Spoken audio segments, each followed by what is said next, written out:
بتا دیا اللہ عزت دیتا اونچی کہیے نا، تو اللہ کی دی ہوئی عزت مانیں گے یا نہیں؟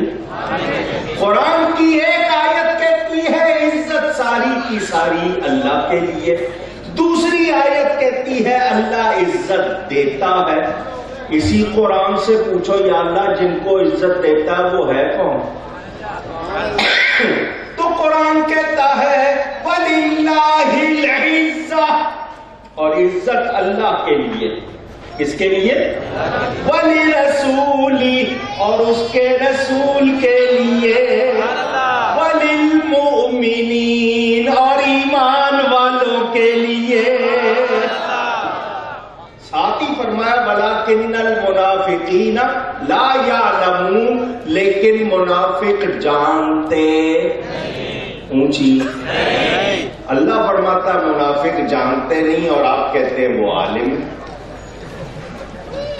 اللہ کی مانیں گے آپ کی؟ تو پتا چلا منافق علم والے۔ اب سن لو مجھ سے، علم والا کون ہے؟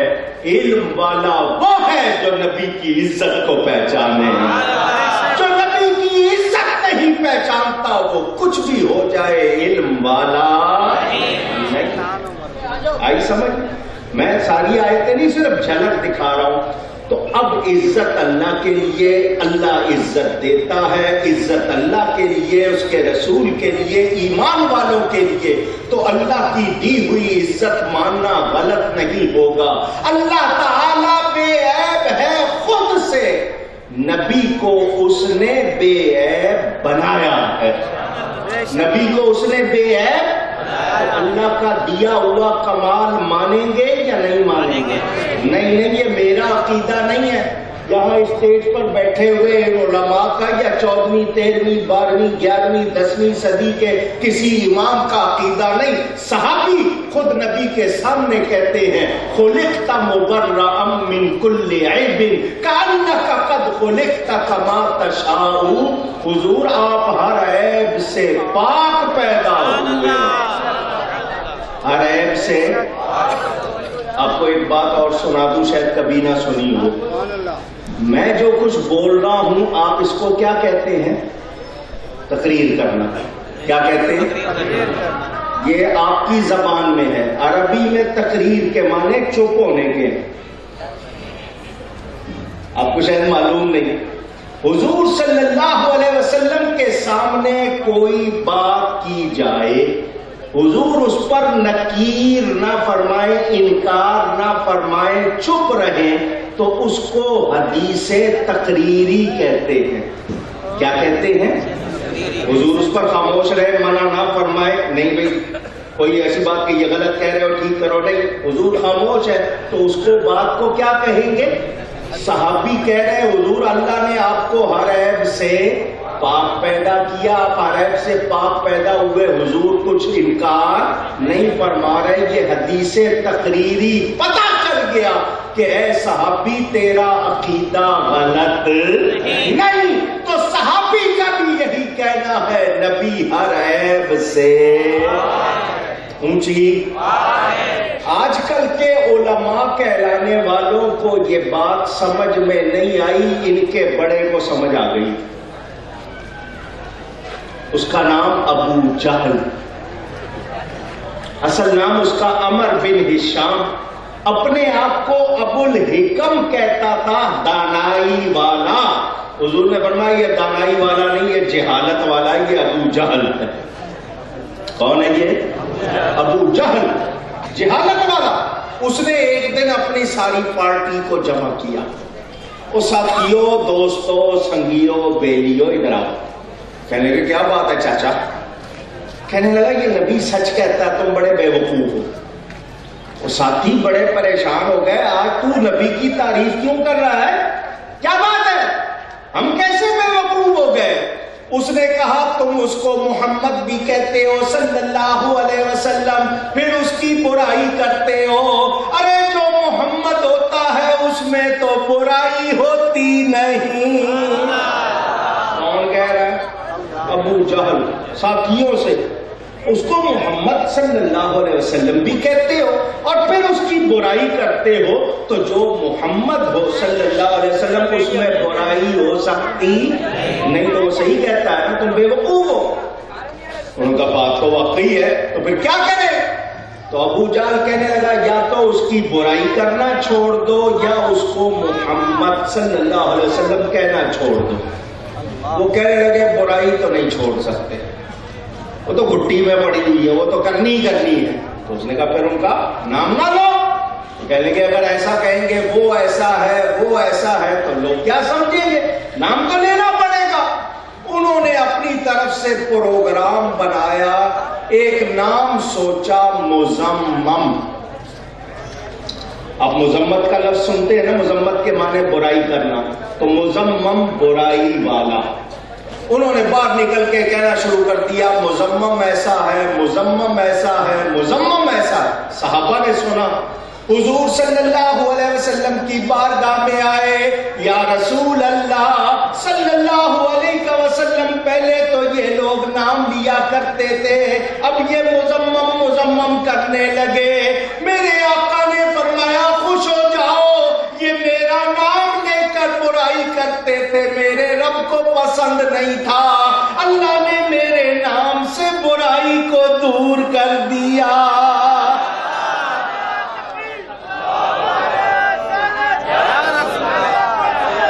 میرا نام لے کر برائی کرتے تھے، میرے رب کو پسند نہیں تھا، ارے دیکھو اللہ نے میرے نام سے برائی کو دور کر دیا۔ کہ کسی مزمم کی برائی کرتے ہوں گے، میں مزمم نہیں، میں تو محمد ہوں صلی اللہ علیہ وسلم، میں محمد ہوں صلی اللہ علیہ وسلم۔ تو پتا چلا نبی کا نام بتا رہا ہے، ان میں کوئی عیب اونچی۔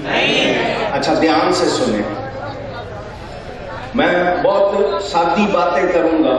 آپ کو کسی سے محبت ہو جائے، اکثر ہو بھی جاتی ہے، نوجوانوں کو خاص طور پر ہوتی ہے، جب ان کو کسی سے محبت ہو جاتی ہے تو یہ اس کے بارے میں کوئی تنقید سننا چاہتے، سچ کہہ رہا ہوں، شرمائے نہیں، بتائیں، ان کے ماں باپ اگر کہتے کہ نہیں وہ درست نہیں، یوں ہے وہاں ہے، تو ان کو غصہ آتا ہے، کیوں اس کو برا کہہ رہے ہیں؟ آپ کو جو کہنا ہے مجھے کہہ لیں، اس کو کچھ نہ کہیں۔ ماں باپ کو ایسا کہتے ہو یا نہیں؟ بتائیں کیوں؟ اس لیے کہ آپ کو اس سے اونچی، آپ کو ہو محبت، اور کوئی اس کے بارے میں منفی بات کرے آپ کو گوارا نہیں۔ تو رب تعالیٰ کو جس سے محبت ہے، سبحان اللہ، کوئی اس کے بارے میں غلط بات کرے گا تو رب کو پسند آئے گا؟ اونچی، رب کو وہی پسند آتے ہیں جو نبی پہ درود و سلام بھیجتے ہیں، جو نبی کی تعریف کرتے ہیں۔ یاد رکھنا، ہم نبی کی تعریف کر کے ان کی شان نہیں بڑھاتے، نبی کی شان بیان کرنے والا اللہ تعالیٰ ہے۔ ارے ہم تو نبی کی تعریف کر کے خود کو شان والا بناتے ہیں۔ مجھے کیوں عزت دی ہے؟ یہ اتنے ہار ڈال رہے ہیں، نعرے لگا رہے ہیں، اونچا بٹھایا، خود نیچے بیٹھ کے سن رہے ہیں، کیوں؟ اس لیے کہ میں ان کی بات کر رہا ہوں۔ تو 1450 سال کے بعد جب ان کا نام لینے پر مجھے اتنی عزت مل رہی ہے، ان کی عظمت کتنی ہو۔ اچھا عجیب بات ہے، دنیا میں اگر دو کسی ایک کو چاہنے لگ جائیں نا، دو محبوب ایک ہو اور چاہنے والے دو یا زیادہ ہو جائے تو آپس میں رقابت، یہ کیوں دیکھ رہا ہے اس کو، یہ کیوں اس سے بات کر رہا ہے، وہ مجھے کیوں نہیں، ہوتا ہے نا جس کو آپ جیلیسی کہتے ہیں انگلش میں، رقابت، حسد، لڑائی تک نوبت آ جاتی ہے، جھگڑے تک نوبت آ جاتی ہے۔ مگر یہ محبوب بھی نرالا ہے، جو ان سے زیادہ محبت کرتا ہے لوگ اس سے محبت کرنے لگ جاتے ہیں۔ تو پتہ چلا میرے نبی میں کوئی عیب اونچی۔ آئیے میں پہلے آسان باتیں پھر آپ کو دلائل دیتا ہوں. ایک شخص کے چہرے پر چیچک کے داغ تھے. ماتا کہتے ہیں, چیچک کہتے ہیں اسمال پاکس. کہتے ہیں نا ماتا روپ لے جاتی ہے یا روپ دے جاتی ہے, بیماری ہو جاتی ہے. اس سے کسی کو محبت تھی تو وہ اپنے محبوب کے چہرے کو چاند کہتا تھا. یہ میرے محبوب کا چہرہ چاند کی طرح. لوگوں نے کہا کون سا چاند ہے, اتنے تو داغ ہے. دیکھا نہیں چیچک سے بھرا ہوا منہ ہے. اس نے کہا تمہیں سمجھ نہیں ہے, ارے چاند کے ارد گرد ستارے ہوتے ہیں یا نہیں ہوتے. چونکہ اس کو محبت تھی, اس نے عیب کو بھی حسن بنا لیا, تعریف بنا لیا. اور جہاں عیب ہے ہی نہیں, جہاں عیب ہے ہی نہیں, تو وہاں اگر کوئی عیب بیان کرنے کی کوشش کرے تو سنا جائے گا. چلے میں بات کرتا ہوں. لیجئے ان کو امیر بیگ صاحب کو. یہ لیاقت آباد کے رہنے والے ہیں. ان کے بارے میں کوئی جاننا چاہے کہ امیر بیگ صاحب کیسے ہیں, قد کتنا ہے, رنگ کیسا ہے, نئے نقش کیسے ہیں, تعلیم کتنی ہے, آواز کیسی ہے, مزاج کیسا ہے, اخلاق کیسے ہیں, عادتیں کیسی ہیں, کرتے کیا ہیں, پڑھے ہوئے کیا ہیں, ان کی شہرت کیسی ہے. یہ ساری باتیں جاننے کے لیے میں سکھر چلا جاؤں. سکھر میں جا کے لوگوں سے پوچھوں بتاؤ بھائی امیر بیگ صاحب کیسے ہیں, تو وہ صحیح بتائیں گے. اونچی چلو سکھر نہیں تو آگے چلا جاتا ہوں, نہیں یار کہاں چلا جاتا ہوں, وہ بتا دیں گے. اور آگے ملتان, سارے شہروں کے نام لوں, میں پورا پاکستان گھوم لوں, مجھے صحیح معلومات ہوگی. لوگ کہیں گے ان کے گھر والوں سے پوچھو, ان کے پڑوسیوں سے پوچھو, محلے والوں سے پوچھو, جو ان کے ساتھ صبح و شام دن رات تنہائی محفل میں ہیں, ان سے پوچھو, وہ صحیح بتائیں گے. یہ صحیح جواب ہوگا یا نہیں ہوگا؟ اونچی. مجھے کسی کے بارے میں جاننا ہے تو لوگ کہتے ہیں گھر والوں سے پوچھو, دوستوں سے پوچھو, رشتہ داروں سے پوچھو, عزیزوں سے پوچھو, محلے داروں سے پوچھو, ان کے اپنے لوگوں سے پوچھو. تو مجھے نبی کے بارے میں پوچھنا ہو تو میں غیروں سے کیوں پوچھوں, میں اہل بیت سے کیوں نہ پوچھوں, میں صحابہ سے کیوں نہ پوچھوں, میں مکہ اور مدینہ والوں سے کیوں نہ پوچھوں. وہ یہی کہتے ہیں لم ارا قبلہ مثلہ ولا بعدہ, ان جیسا نہ ان سے پہلے دیکھا گیا نہ ان کے بعد دیکھا گیا. میرے نبی جیسا کوئی نہیں. اونچی. اچھا, میری اس وقت نظر آپ پر ہے, سامنے دیکھ رہا ہوں, کیا میں پیچھے دیکھ سکتا ہوں؟ دائیں دیکھوں تو مجھے بائیں کا نظر آئے گا, بائیں دیکھ لوں تو دائیں کا نظر. یہ عیب ہے یا نہیں ہے, کمزوری ہے یا نہیں ہے کہ میں ایک طرف دیکھ رہا ہوں تو دوسری طرف نظر. میرے نبی پاک صلی اللہ علیہ وسلم اللہ کی عطا سے ہر طرح کمال والے تھے. جس طرح آگے دیکھتے تھے اسی طرح پیچھے دیکھتے تھے.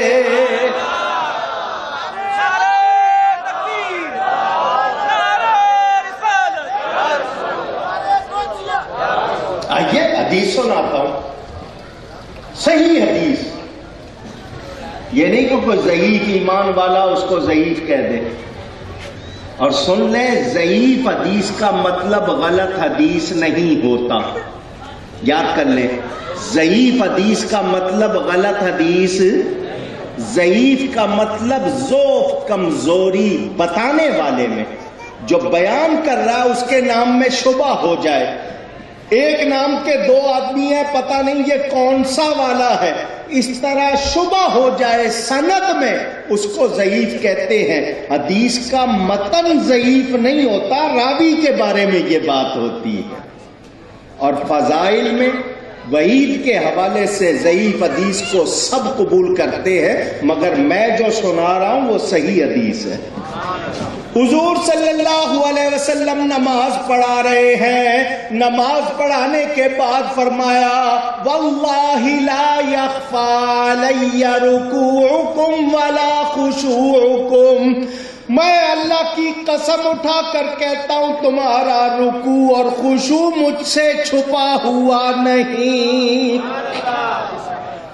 رکوع ایک حالت کا نام ہے کہ آپ کا سر اور آپ کی کمر کی سطح ایک ہو جائے، لیول ایک ہو جائے، جھکتے ہیں آپ اتنا، اس کو کیا کہتے ہیں؟ وہ ایک شکل کا حالت کا نام۔ خشوع عاجزی کی، زاری کی وہ کیفیت جو دل میں ہوتی ہے اس کو کہتے ہیں۔ تو حضور فرما رہے ہیں نہ تمہاری شکل چھپی ہوئی ہے نہ تمہارا اندر چھپا ہوا ہے، اور اللہ کی قسم اٹھا کر یہ بات کر رہے ہیں۔ تو نبی کو اللہ دکھا رہا ہے یا نہیں؟ اونچی الٹرا ساؤنڈ کیمرہ اندر دیکھتا ہے یا باہر؟ ایکس رے کا کیمرہ اندر دیکھتا ہے یا باہر؟ آج انسان کے بنائے ہوئے کیمرے کو مان رہے ہو، رب کی بنائی ہوئی آنکھ کو نہیں مان رہے۔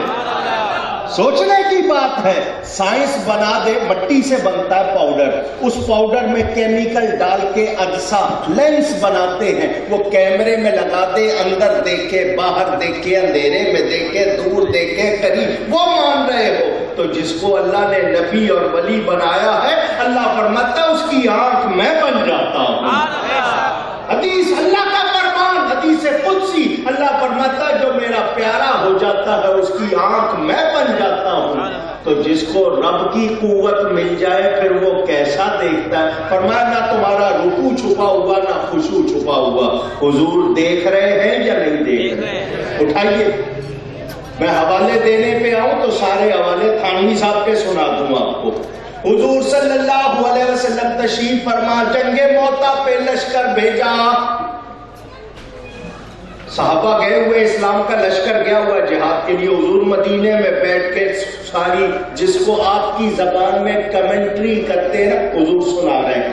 اس وقت جھنڈا فلاں کے ہاتھ پہ تھا، وہ شہید ہو گیا، اب اس نے جھنڈا دوسرے کو دے دیا، اب وہ شہید ہو گیا، اب جھنڈا فلانے کے ہاتھ میں۔ صحابہ سن رہے ہیں حضور کے پاس بیٹھے ہوئے۔ جب لشکر واپس آیا، لشکر آ کر حضور سے ملا، فرمایا تم مجھے سناؤ گے یا میں تمہیں سناؤں؟ انہوں نے عرض کی حضور آپ سنائیں۔ میرے نبی نے سارا حال سنایا۔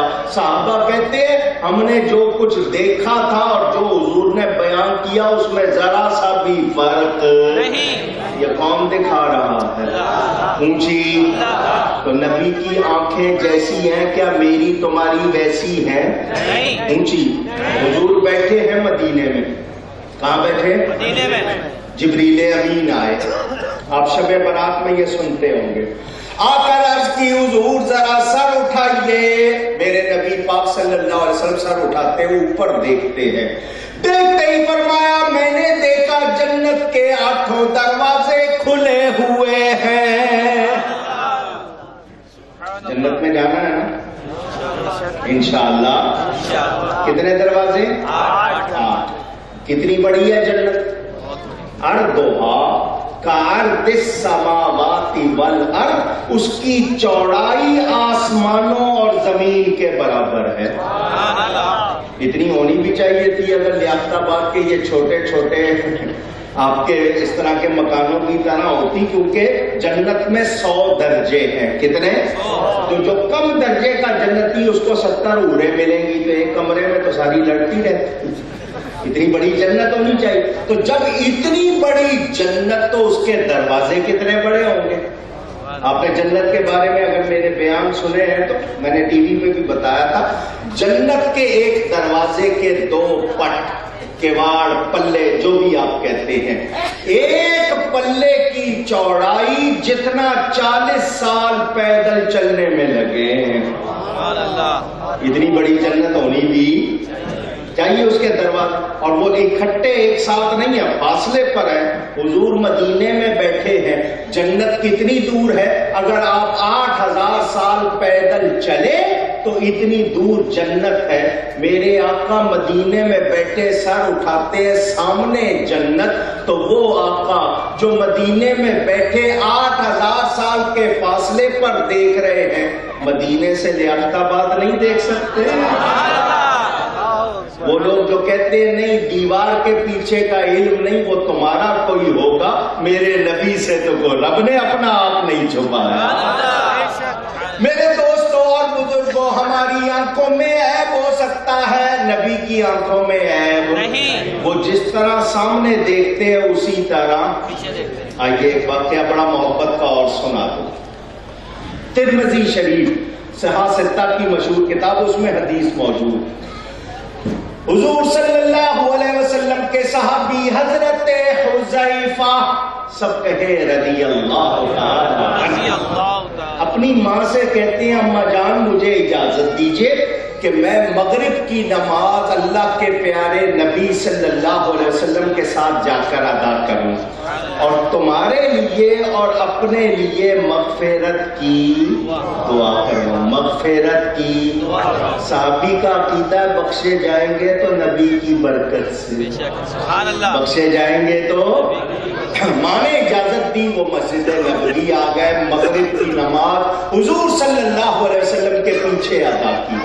مغرب کے بعد حضور کچھ پڑھنے لگ گئے, کچھ لوگ باتیں کرنے لگ گئے, وہ ادب سے بیٹھے رہے. یہ نہیں آگے بڑھ کے میں بات کرنے آیا ہوں مجھے ٹائم دیجیے, ہمارا تو یہی طریقہ ہے. صحابہ ادب والے تھے, وہ بیٹھے رہے.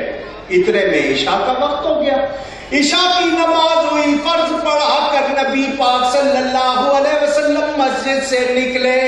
اس زمانے میں یہ نہ کھمبے تھے, نہ پول, نہ لائٹیں, اندھیرا, لالٹین بھی نہیں تھی, کچھ چراغ بھی نہیں جلائے ہوئے تھے لوگوں نے سڑکوں پر, اندھیرا.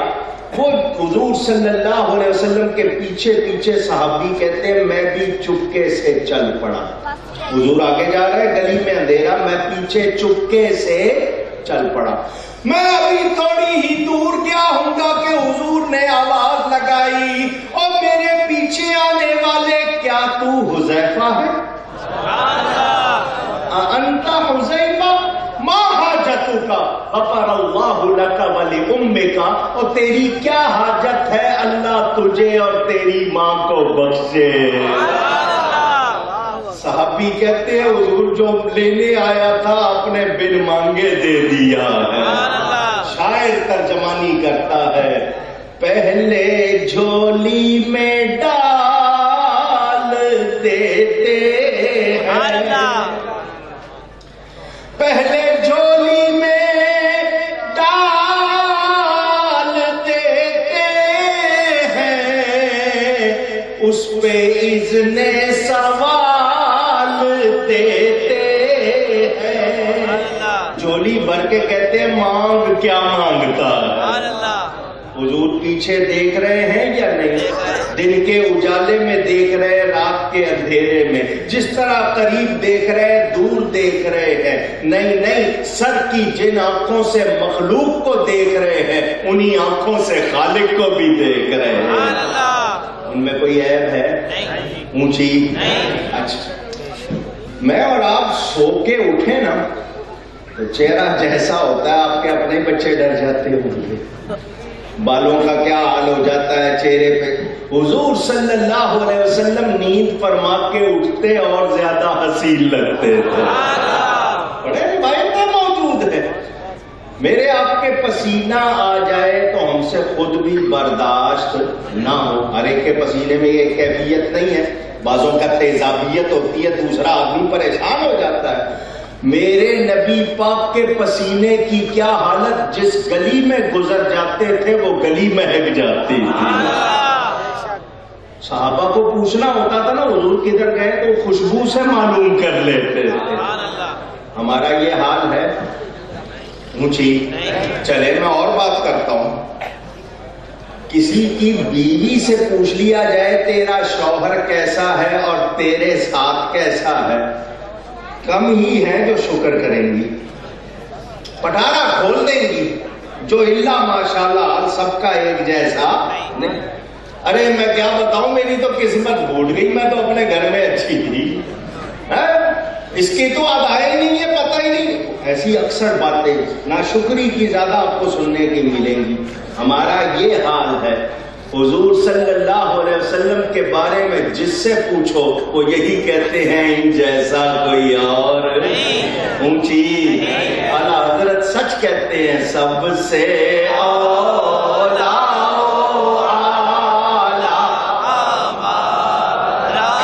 اولا پیارے کو کہتے ہیں. پیارا کون ہوتا ہے؟ جس میں خوبیاں ہوں، حسن دیکھیں، جمال دیکھیں، کمال دیکھیں، علم دیکھیں، علم دیکھیں، اخلاق دیکھیں، کردار دیکھیں، باپ کی حیثیت سے، بھائی کی حیثیت سے، بیٹے کی حیثیت سے، جس رخ سے دیکھیں، جس کسی سے پوچھے وہ یہی کہتا ہے ان جیسا کوئی نہیں. تو یہ سب سے زیادہ پیارے کیوں نہ ہوں، سب سے اولا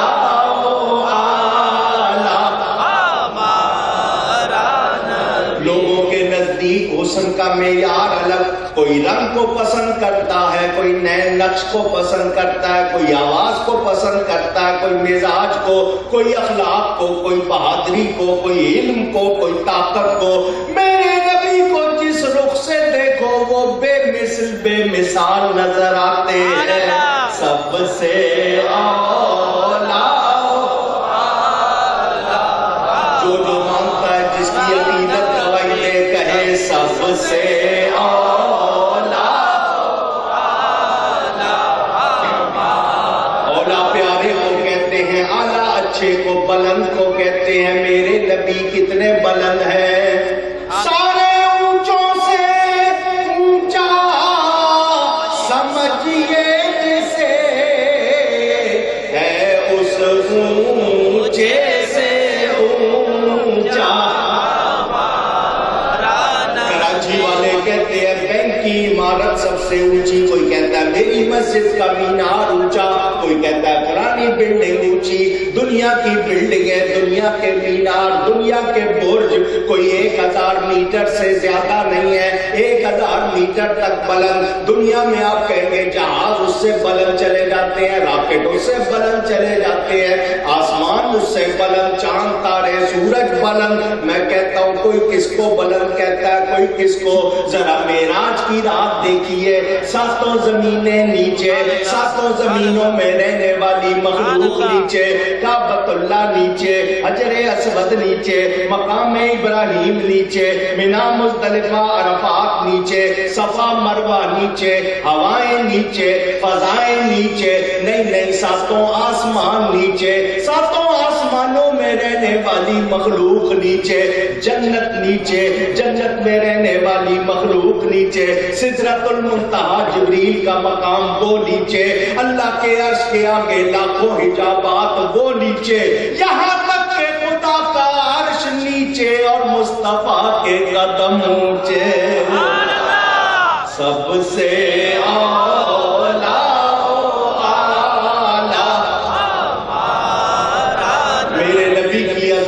جاننا چاہو. حضرت آدم کی توبہ قبول ہو رہی ہے تو میرے نبی کی برکت سے. حضرت نوح علیہ السلام کی کشتی پار لگ رہی ہے تو میرے نبی کی برکت سے. حضرت ابراہیم پر آگ گلزار ہو رہی ہے تو میرے نبی کی برکت سے.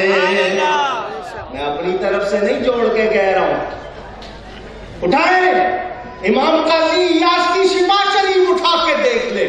حضور ایک جنگ سے واپس آئے.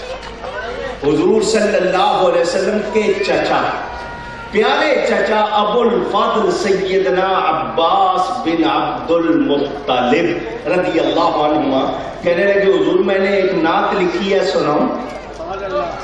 کیا لکھی ہے؟ قصیدہ لکھا ہے، شعر لکھے ہیں آپ کی شان میں، سناؤں. حضور سے پوچھ رہے. حضور فرماتے ہیں لا یفدد اللہ فاقا، چچا ضرور پڑھو جس منہ سے تم میری نعت پڑھو اللہ اس منہ کو سلامت رکھے. پتا چل گیا جو نعت پڑھتے ہیں وہ منہ سلامت رہتے ہیں. اور کچھ منہ ایسے ہوتے ہیں اخبار میں ہیڈ لائن چھپتی ہے منہ دیکھنے کے قابل. میں کسی پہ الزام نہیں لگا رہا، آپ کے پاکستان کی تاریخ ہے. پنڈی کے ایک صاحب حضور کی شان میں گستاخی کرتے کرتے مر گئے تھے، ڈاکٹر نے لکھ دیا منہ دیکھنے کے قابل قابل اونچی. اور عاشق کا چہرہ ہر کوئی دیکھ کے کہتا ہے اے جناب دیکھو مسکرا رہا ہے.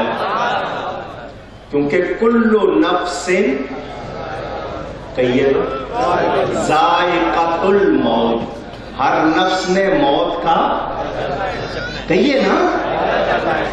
اچھا جب آپ ذائقہ چکھتے ہیں اچھا ہوتا ہے تو منہ پر کیا آتی ہے؟ مسکراہٹ. اور اگر ذائقہ اچھا نہ ہو تو منہ بنتا ہے نا، کوئی ناک چڑھائے گا، کوئی عجیب سا منہ ہوتا ہے نا. تو ذائقہ سب نے چکھنا ہے. تو جس کو دیدار مصطفیٰ میں موت آئے گی اس کا ذائقہ اور ہوگا. جو جہنم کو دیکھتے مرے گا اس کا ذائقہ. اسی لیے کہتے ہیں درود و سلام کی عادت